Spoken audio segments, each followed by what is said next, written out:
পরিচালকের যে স্বেচ্ছাচারিতা তার বিরুদ্ধে রুখে দাঁড়িয়েছে, সেজন্য আমি প্রথমে কুমিল্লা মঞ্চের নেতৃবৃন্দকে অভিনন্দন জানাই। তার সাথে সাথে আজকে আমি বলতে চাই যে এই কুমিল্লা মেডিকেল কলেজ শহীদ প্রেসিডেন্ট জিয়াউর রহমানের ভিত্তিপ্রস্তর স্থাপনের মাধ্যমে এই মেডিকেল কলেজ প্রতিষ্ঠিত হয়েছে। আজকে তার পরবর্তী সময়ে আমাদের প্রিয় নেতা ডক্টর খন্দকার মোশাররফ হোসেন, আকবর হোসেন সাহেব, মনিরুল চৌধুরী সাহেব, রাবেয়া চৌধুরী সহ তৎকালীন আমাদের কুমিল্লার সংসদ সদস্য এমপি মন্ত্রীদের প্রচেষ্টায় আজকে কুমিল্লা মেডিকেল কলেজ এই পর্যায়ে এসেছে। আমরা দেখতে পেয়েছি এই 5 তারিখের পরে একজন পরিচালক এখানে এসেছেন যিনি অযোগ্য,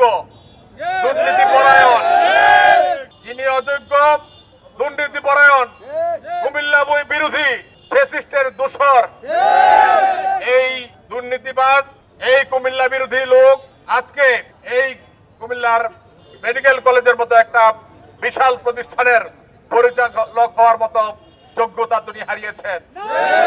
আমরা বিভিন্ন সময়ে যখন এখানে রোগী আসে দেখতে পাই অমুক মেশিন নষ্ট, অমুক জায়গায় সিট নাই, অমুকটা নাই, তমুকটা নাই, ওষুধ নাই, পথ্য নাই, এটা নাই, সেটা নাই, নাই নাই বলতে সবকিছুই নাই।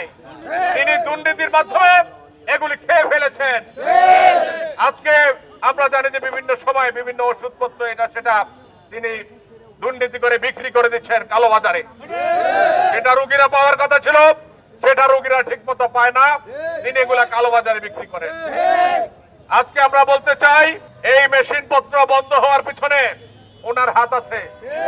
বিভিন্ন হাসপাতাল আজকে কুমিল্লার শাওরাতলীতে যে হাসপাতাল বিএনপি সরকারের আমলে প্রতিষ্ঠিত হয়েছে সেই হাসপাতাল তিনি ইচ্ছাকৃতভাবে চালু করছেন না। কারণ চালু করলে ওই বেসরকারি হাসপাতালের যে সকল মালিকরা আছে তাদের কমিশনটা বন্ধ হয়ে যায়। এখানকার সকল এক্সরে মেশিন সহ সকল যন্ত্রপাতি, সকল পরীক্ষা নিরীক্ষার মেশিনগুলি যদি চালু হয়ে যায় তখন ওনার কমিশন কমে যায়। বেসরকারি হাসপাতালের ওই রক্তচোষা মালিকরা তার সাথে যোগসাজশ করে আজকে কুমিল্লায় মেডিকেল কলেজ হাসপাতালের, প্রাইভেট মেডিকেল কলেজ হাসপাতালের ব্যবসা বাণিজ্য চালিয়ে যাচ্ছেন।